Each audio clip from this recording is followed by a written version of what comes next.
making headlines this hour. President Dr. Muiz says that he is closely monitoring the concerns raised by the people in the meeting he holds with local communities and will take the necessary action to address them. A Maldivian cargo vessel carrying humanitarian supplies docks in Sri Lanka, delivering relief to a nation reeling from the devastation of Cyclone Ditwa. And HDC Managing Director Ali Zuhair reveals that HDC is accelerating the design execution of the mega project to develop a significant total of 3,960 housing units across 13 islands.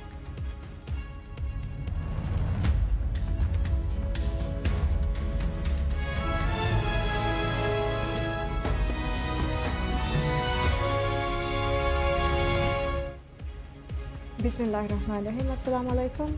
Welcome to PSM News in English with me, Hafizat Sattar. Now the news in detail. President Dr. Mohamed Muiz says that he is closely monitoring the concerns raised by the people in the meeting he holds with local communities and will take the necessary action to address them.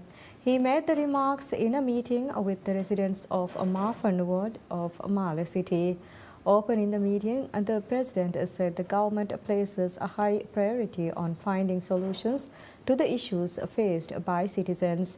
Noting that Marfan is the most densely populated area in Male City, the President acknowledged that its residents continue to face numerous challenges, adding that the government is giving special priority to resolving these concerns.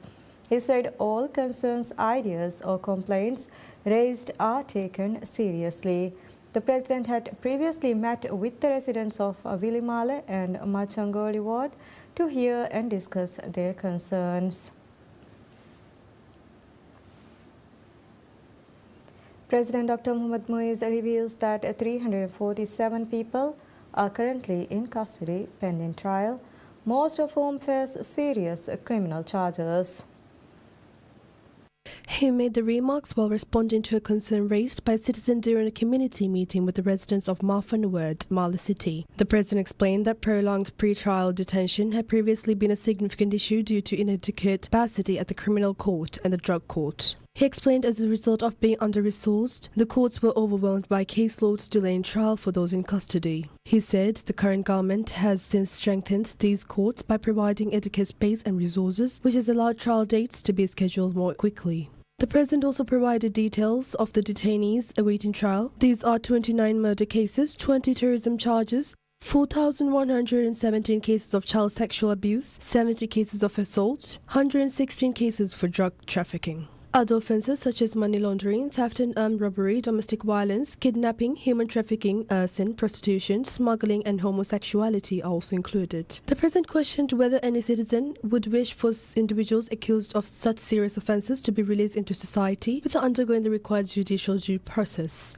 President Dr. Muiz reiterated that the government has guaranteed both financial and administrative independence for the judiciary. He affirmed that the current administration does not and will not exert influence over the judicial sector to secure specific verdicts, assuring the public that this commitment to the rule of law will be steadfastly upheld.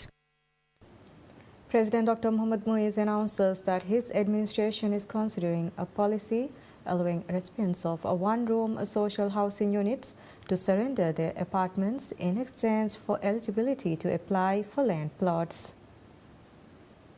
The proposal, presented during a meeting with residents of the Marfan district, is part of a wider effort to confront Male's enduring housing crisis. The President underscored that the measure is intended to expand access to land ownership while easing overcrowding in the capital. He also outlined progress on infrastructure projects designed to support new allocations. 2 dredgers are currently reclaiming land for Holumal Phase 3, with completion expected by year's end, after which the equipment will be redeployed to Gulifalu. The reclamation is projected to conclude within 3 months, with land already being distributed in non-restricted zones and funding secured in the national budget. Attention has also turned to Ras Mala, where the administration has established a framework to issue 15,000 plots. Application will be open in January, prioritizing first-time homeowners aged 18 and above. If demand exceeds the initial 10,000 plots, a second phase will follow. President Muiz pledged that individuals whose newly-read flats were revoked under the previous administration would be compensated. He concluded that the Ras Mala distribution is expected to provide a comprehensive solution to Male's housing challenges. President Dr. Mohamed Muiz rejects allegations that his administration seeks to silence the press arguing that biased reporting amounts to political activism rather than legitimate journalism. Speaking before residents of the Mafan district, the president responded to concerns raised by a reporter, insisting that his government has provided journalists with unprecedented opportunities for engagement. He cited a recent exchange at the president's office in which a senior editor reportedly admitted that their publication's editorial policy was explicitly anti-government. President Muiz contended that the formal adoption of such stance undermines professional impartiality, forcing the outlet to interpret events through an oppositional lens and reducing its work to political activism. The president underlined that journalism must be grounded in factual accuracy and responsibility. He said the profession requires weighing perspectives with equal consideration in order to reveal the truth. Recalling his record of fielding questions until reporters had exhausted their inquiries, President Muiz pledged to continue offering open platforms for engagement. He affirmed his commitment to maintaining access for the media, framing his administration as one that encouraged dialogue rather than restricts it. Sri Lankan authorities accepts a relief consignment of canned tuna from the Maldives on Friday, 5th December. A Maldivian cargo vessel carrying humanitarian supplies docked in Sri Lanka on Friday morning, delivering the assistance to a nation reeling from the devastation of Cyclone Ditwa. The shipment, 25,000 cases of canned tuna packed into 14 containers aboard the Maldives state shipping vessel Galena, supplements a $50,000 financial contribution previously transferred by the Maldivian government to its Sri Lanka counterpart. Officials said the Maldives High Commission in Colombo would formally hand over custody of the provisions later in the day. Maldives authorities described the assistance as a reflection of the enduring diplomatic rapport between the two countries, highlighting solidarity with the Sri Lankan people during the crisis. Support has also come from the public. A telethon organized by media outlets mobilized significant private contributions, raising $800,000 for institutions and citizens. Those funds have since been remitted to the Maldives Ministry of Foreign Affairs for distribution. The intervention underscores the scale of the disaster. Cyclone Ditwa has claimed 479 lives and left 350 people missing, while authorities report that the storm has disrupted the lives of approximately 1.2 million residents across the island nation. The Ministry of Agriculture and Animal Welfare intensifies efforts to modernize the local farming sector, successfully training 478 farmers from 28 islands over the past 2 years. The rigorous nationwide initiative focuses on providing farmers with essential scientific knowledge and practical technical experience to ensure the sustainability and profitability of local agriculture. Ministry officials have been actively touring the country, conducting various programs centered on adopting advanced farming methods to the island environment. Key areas of instruction include cutting-edge techniques such as hydroponics, training in greenhouse farming, equipping farmers to maximize yields and manage environmental challenges. Beyond basic crop cultivation, the ministry is now placing a major emphasis on post-harvest training, encouraging farmers to shift from selling raw produce to strategic value addition. Farmers are being provided technical information on how to produce their harvest into marketable goods, including preparing and selling juices, jams, dried fruits, vegetables, and other processed food items. The ministry stated that this crucial strategic pivot is designed to address two major financial constraints faced by local farmers. By transforming basic fruits and vegetables into processed products, the initiative is expected to significantly lengthen the shelf life of goods, simultaneously increasing the overall financial returns and market stability for the farming community. HDC Managing Director Ali Zuhair reveals that the Housing Development Corporation is accelerating the design and execution of the mega project to develop a significant total of 3,960 housing units across 13 islands. HDC Managing Director Zuhair confirmed to PSM News that the design and execution work for these massive housing projects are already progressing, cementing localized housing development as a top priority for the corporation this year. He emphasized that the expansion allows HDC to undertake various development projects in different parts of the country, moving beyond their traditional scope. The projects vary considerably in size, encompassing everything from solar developments of 50 to 100 units up to a large-scale initiative comprising 2,000 housing units. Addressing the funding mechanism required for this widespread undertaking, Zuhair noted a strategic financing approach. The managing director added that HDC is collaborating closely with the Ministry of Construction, Housing Infrastructure and Development Strategies, while simultaneously working with local island councils to design new projects, allocate land, and reinitiate projects that had previously stalled after commencement. And now we'll take a short break for Isha prayers. Stay tuned.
الله أكبر الله أكبر الله أكبر الله أكبر أشهد أن لا إله إلا الله أشهد أن لا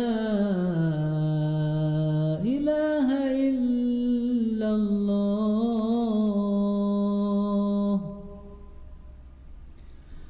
أشهد أن محمدًا رسول الله أشهد أن محمدًا رسول الله حي على الصلاة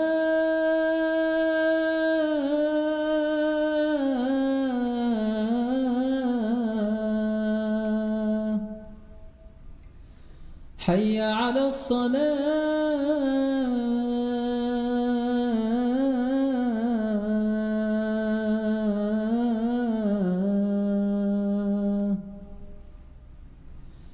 حي على الفلاح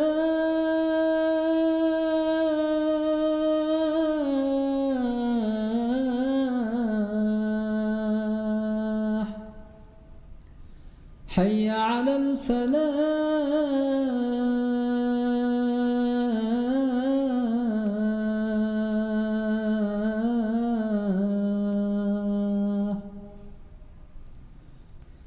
الله أكبر الله أكبر لا إله إلا الله اللهم رب هذه الدعوة التامة والصلاة القائمة آت محمدًا الوسيلة والفضيلة والدرجة الرفيعة وابعثه مقامًا محمودًا الذي وعدته وارزقنا شفاعته برحمتك يا أرحم الراحمين وصلى الله على محمد وآله وصحبه وسلم والحمد لله رب العالمين.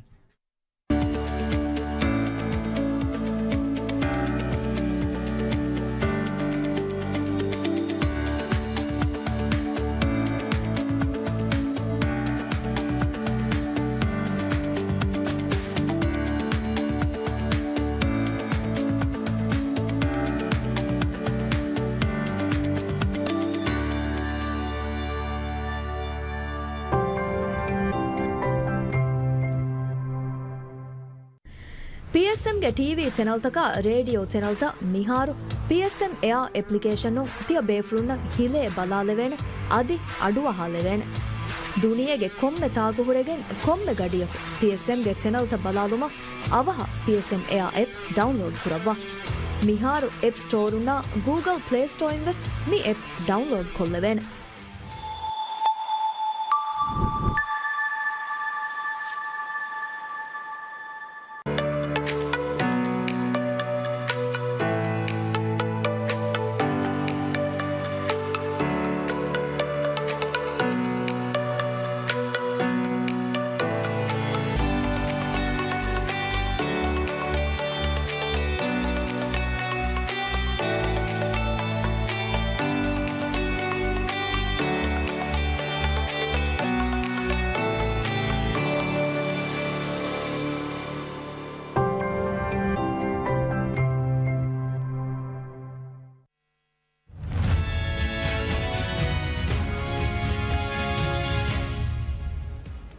Welcome back to PSM News in English, and now we'll continue with the news.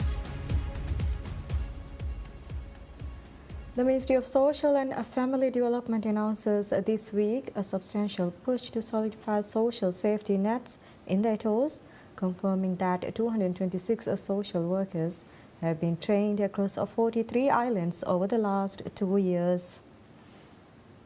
This extensive training effort serves as the foundation for establishing coordinated community support group known as IBAMA.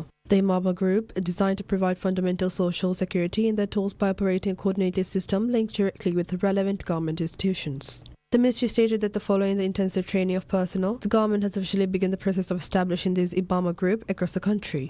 So far, 226 trained social workers span 43 islands across 8 atolls. The ministry confirmed that it's actively working to expand this initiative, with plans currently underway to establish IBAMA groups in 2 additional atolls in the near future. The focus of the program, according to the ministry, is immediate intervention and care provision. The ministry is currently engaging in critical work to identify individuals and families living in vulnerable situations, ensuring that they receive necessary care and assistance promptly. Simultaneously, the ministry is working diligently to identify and secure the resources required to maintain and sustain this growing network of community assistance.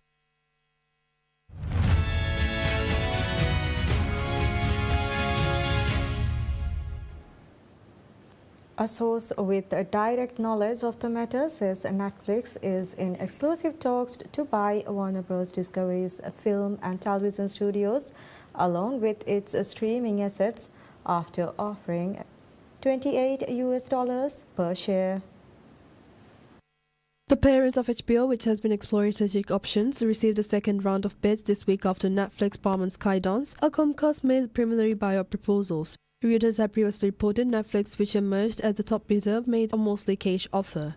The $28 per share offer compares with Warner Bros. Closing price of $24.54 and the previous offer from Paramount of nearly $24 for all of the company's assets that also include cable networks such as CNN, TNT, and TBS. Netflix and Warner Bros. Discovery did not immediately respond to Reuters' request for comment.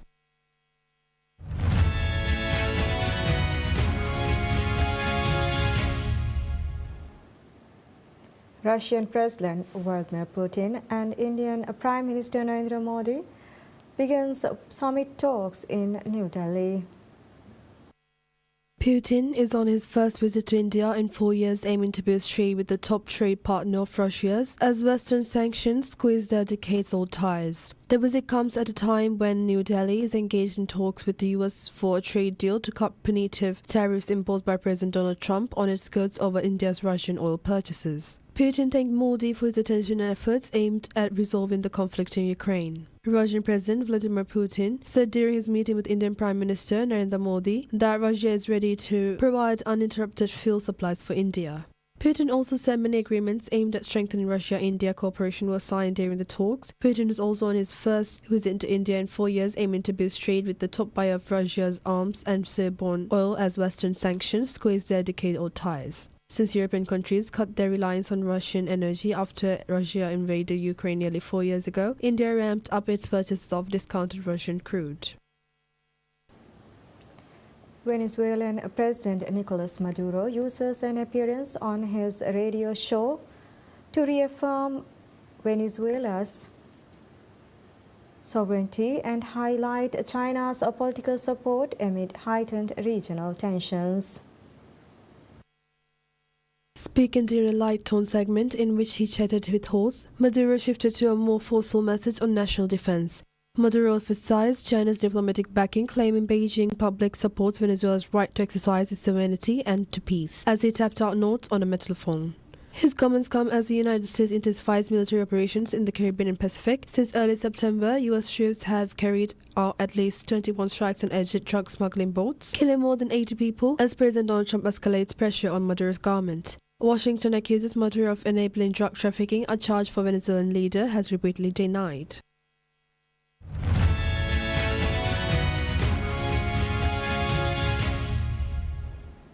In sports, we have FIFA officials predicts that the expanded 2026 World Cup would deepen football's global reach on and off the pitch as they looked ahead to a 48-team tournament they say can inspire a new generation of fans and players. Speaking of the eve of the World Cup draw, FIFA chief football officer Jill Ellis said the tournament's legacy will be measured not just in television audiences, but in how many newcomers it pulled into the sport. So I think, the power of the World Cup is you have the outside world watching, but what does it do to the local fan? What does it do to the people that have never seen the game before? And, I think going to this one next summer, I think, the fan base will increase, the attention will increase. FIFA's chief of global football development, Arsene Wenger, backed a move to 48 teams, saying demand to participate was growing and that the quality gap between nations had narrowed due to the greater investment in coaching and player development worldwide. Drawing on lessons from the recent Club World Cup, Wenger said FIFA was quite confident about pitch standards and would schedule matches to minimize heat, build in pre-planned hydration breaks and do the maximum to protect the competition and the players given unpredictable weather in some host cities. Wenger tipped England as one of the favourites to win the tournament after repeated near misses, while calling his native France a super favourite. Wenger said he hoped the 48-team format would eventually open the door to a first champion from beyond Europe and South America.